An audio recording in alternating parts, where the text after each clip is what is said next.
see if Suzuki gets to dance to the beat of the Flash. We're going to see how T-Bless works. This is going to be very interesting tracks. Let me just say, if this happens, whatever happens in the last years of the day, I respect you. I respect you. I respect you too. So thank you very much, gentlemen, Brigida, as well as Trex. But now we have to give to our cousin, Mirko, as well as Naisu. Well, today I learned we are cousins. Cousins. We're cousins? We're all one big family. I mean, to be fair, biologically. Historically, maybe. Historically. You know what? Well, going down to this, again, we got a preview of the draft. Here's one last look. It's Game 3. This is what we wanted, especially now that we're here in the knockouts. Yeah. You know, it's down to one game. It's going to be Team Vamos here, of course, from Malaysia. The hometown villains, like they like to call them, or it's going to be the Kingdom. RRQ Hoshi.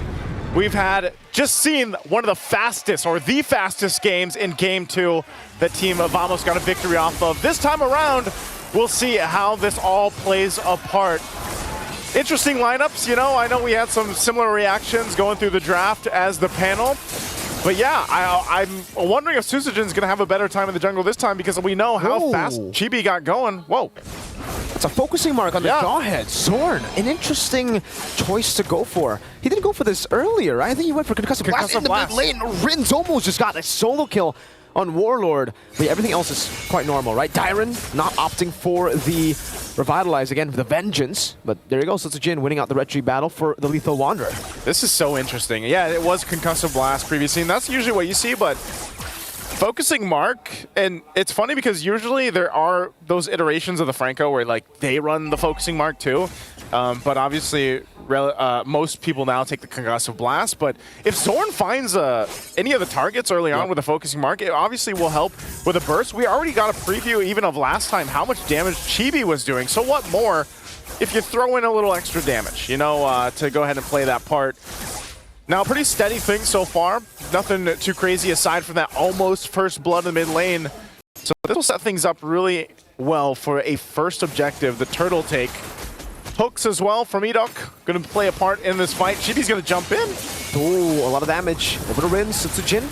Walk up as well. Ejector ready though. Electrifying beats from Susujin. Other turret. Now splash of damage from Warlord. They're going to trade back. Diamond rotating in. Oh, that's a hook. A flick around on the Purify. Two big resources. Smooth from the top lane. Rotates into the mid lane just to get a little bit more room for Warlord to clear it out.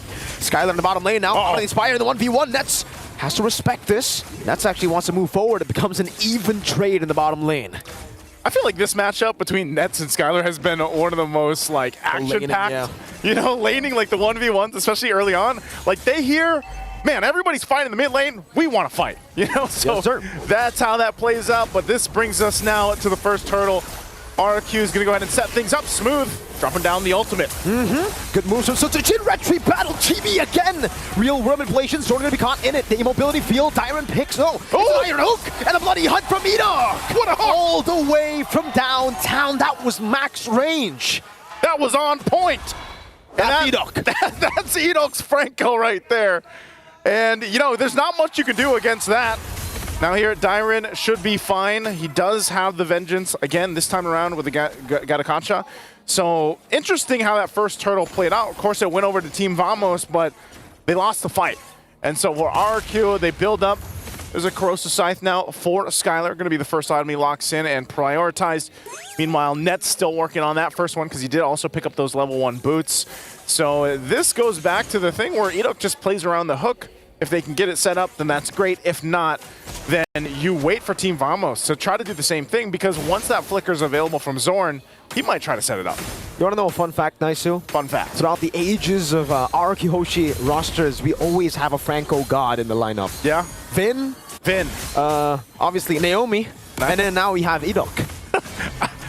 Again, I mean, was that a hook? Was that a solo kill? I have no idea. Edok still has the bloody hunt. Skylar still has the crossbow of Tang. So it definitely seems to be a hook, right? There's no way that would just be picked off randomly. Yeah, or maybe over. I don't know. I mean, he didn't have flicker, but yeah, it had to be a hook.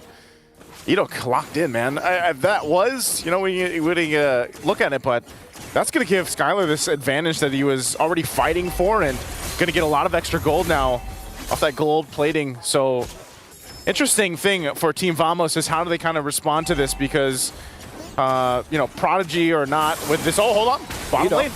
The ejector to bring him back. Wow. Finally, he gets a taste of his own medicine. There you go. That's the pickoff game. And Team Vamos will be able to get a kill over. Rins dodging him from the stump. The real-world manipulation will lock him down, though. But he will still be able to walk away. Chibi, a bit more damage with the arrow there. As Rins pops in the regeneration. And now Vamos with the control over the turtle. All right, they're going to start it up. Again, they have an advantage on this one. They want to go 2 for 2. Holding it together. Zorn zoning out. They might force something out here. RWM coming down. Retreat. No, it's Zorn. This time who wins it up. Sutsujin with Jason AOG from Tyrant to take the kill. He tanks up a bit of the shot. Sutsujin's able to escape. Smooth. Running it down. Tyrant with the vengeance. Chasing Zorn down. Ready. Zorn just walks away. And Smooth gets the double. RRQ Hoshi just cannot get a turtle. They can't get a turtle, but they will get some kills. But now Nets finally picking up the turret. That's a bloody hunt. He's all alone for now, but he knows that Nets doesn't have. Oh, point blank iron hook. That's the one you don't expect to miss, but that's the one that he misses. Nets gets away. It's kind of amazing how it works, right? I know all the Franco players know. The point blank ones you don't hit, the far ones you do. Electrifying beat, Smooth is healing through all the damage.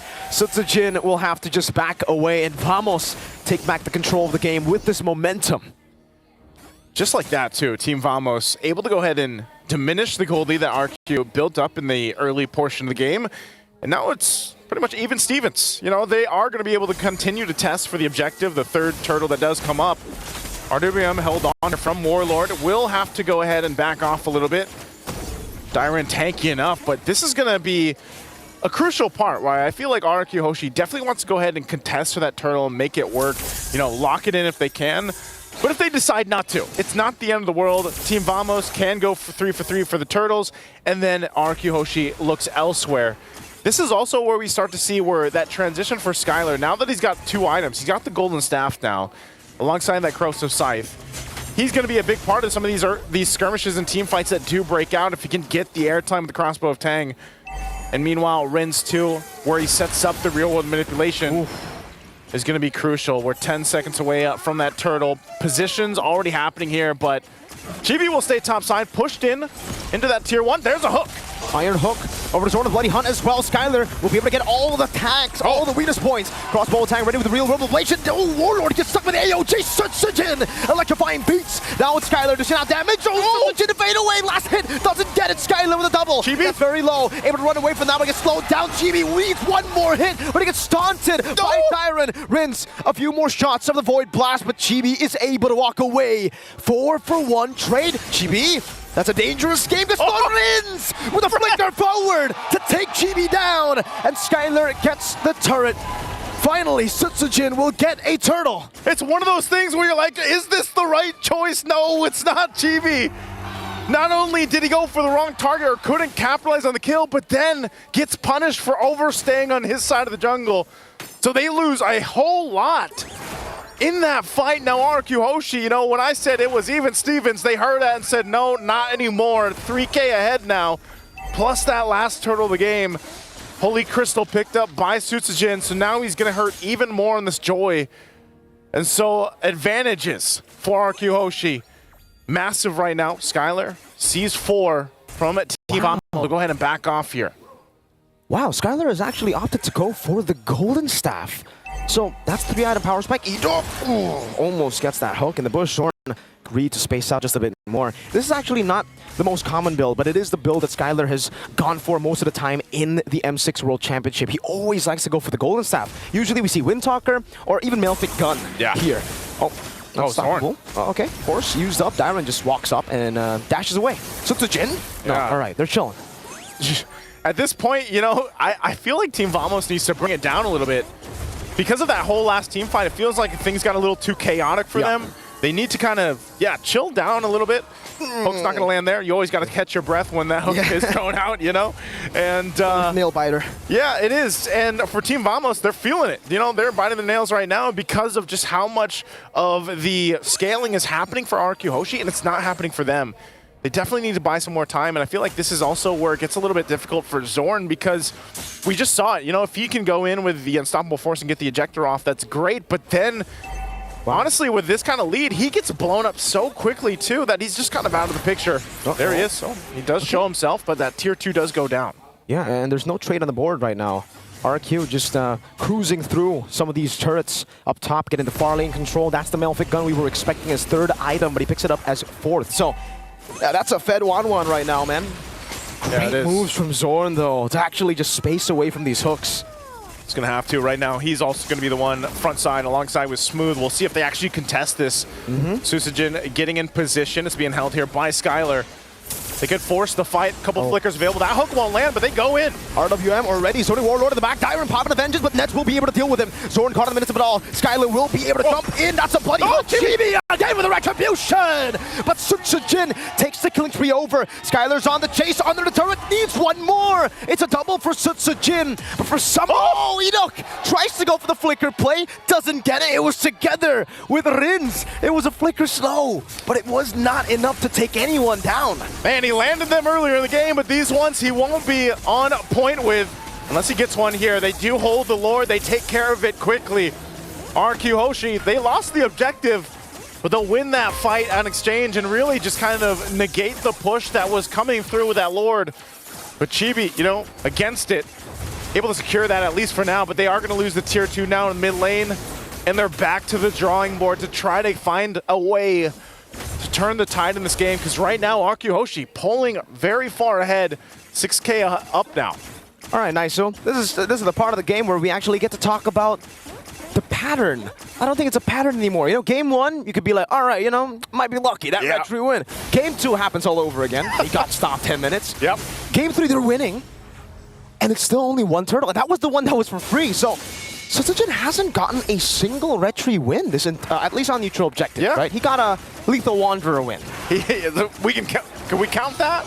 If we do, that's 2. All right. Yeah. We can count that because, yeah, you got to give it up. Even when Chibi is down, he's still able to actually go for that retry. You got to be able to respect that. And that's also why they've been prioritizing the Suyo. This is one of the heroes. You know, before it was, you know, the Lings or the Hayabusas that really help you do that. Well, now Suyo's the flavor of the, I would say, year, month, whatever it is, the patch. And that's the thing. So even if he's down, he's still able to go ahead and contest. And if he continues to do that, it might buy Team Vamos enough time in this game number 3 where they possibly turn the tide. And honestly, for Nets has been able to farm up pretty well. He's still quite a bit down in terms of against Skylar, but as long as he gets the spacing to work with and doesn't get caught out, he's only got a flicker, then they might be able to shred down some of that front line in a couple minutes. You know, they still got to buy some time. They're not really in the fighting form yet. And even with this Lord coming up here in less than a minute, it is still a decision that they have to make. Is it worth us putting the team in danger and an opportunity for us to get crashed down on, especially that there's a Gatakacha across from you? That's, I think, the question that Team Vamos has to ask themselves, because that could change the course, obviously, of the series, where maybe they decide to let it go and then they'd have to defend, or do they want to actually go and fight it out? 2 big items being picked up here for Team Vamos. Divine Glaive now for Warlord. Chibi with that Malefic Roar. Still, Enoch is going to do this all the time. Yeah. You know, you miss all the hooks you don't take, pretty much at this point. Yep, that's true, you know. So he's going to continuously shoot it out. This is a retry bait, right? But Suyo was actually not there. Skylar just picks up the purple buff. They were trying to go for the retry bait. No one was actually there, so I think they should be aware that the Suyo hasn't revealed himself in a while now. That's an iron hook over to Smooth, the Bloody Hunt as well. Oh, instant crossbow of Tang! He bought the winner crowd a bit too late. Susujin runs him down. A great angle to get the real world manipulation, and Skylar gets a double. RRQ Hoshi, they take control of the game. He hasn't been landing the shots, but once he does, it looks like it might be game over. Might be game over here. They're going to work on the base turn to the bottom side, and they post up ready to end the game. Warlord trying to divert the minion waves into the top lane. Throw the flicker backwards. The minion waves will be dealt with, but that's just one. There's another wave in the bottom lane. RRQ looking for it. Warlord with a splash of damage. In the mid lane they go. Base turret going to be taken down slowly but surely. Warlord really low. Susujin looking for the angle. The iron hook will go and whip again. The glorious pathway from Smooth as he respawns back in the game. And RRQ Hoshi will say, we are happy with turret number 3 in the mid lane. We will go to the Lord. They'll go to the Lord. They'll secure themselves to the objective. And Team Vamos, I asked the question earlier, do they want to go and actually try to contest things out? They got a nice wave pushing up top, but it's that hook that still set things up, started the fight. And you mentioned it, Chibi was in position, but then he got spotted out too and had to respond. For a second there, Naisu, Yeah. I got deja vu to the CFU game. Did you? It was a 1-1. It was 2 members. Hey, I would be lying if I said I wasn't shaking. You know what? I think a lot of people can't count out any Malaysian team at this point, but here we are. Lord pushing into the mid lane. We'll see if they're able to defend against this. He gets a taunt over to Chibi. Baits off the skill 1. That's an iron hook and the crossbow tank ready. Skylar can wait out the winner crown. Eat up with a flicker route. Now crossbow tank to Smooth. Now to Warlord. Skylar's going crazy with a crossbow tang. The immortality buy from Edok. Sutsujin buys the immortality as well. Now Nets free hitting. It's going to be Sutsujin to take the kill. That's a monster kill. Even with the shutdown. RRQ Hoshi will prevail 2-1. And the kingdom rises, cutting down the hometown villains with a decisive strike. RRQ sends Vamos to the lower bracket, proving their dominance once more. A phenomenal performance from both these teams. RRQ Hoshi came in swinging in game number 1. Game number 2, Vamos. It's the high highs and the low lows of Vamos. When they get rolling, when they have the momentum, you see a 10-minute game. Yep. But when they don't, you see game number 1 and 3. Definitely a great performance, great series. Let's throw it over to the panel to break down the game.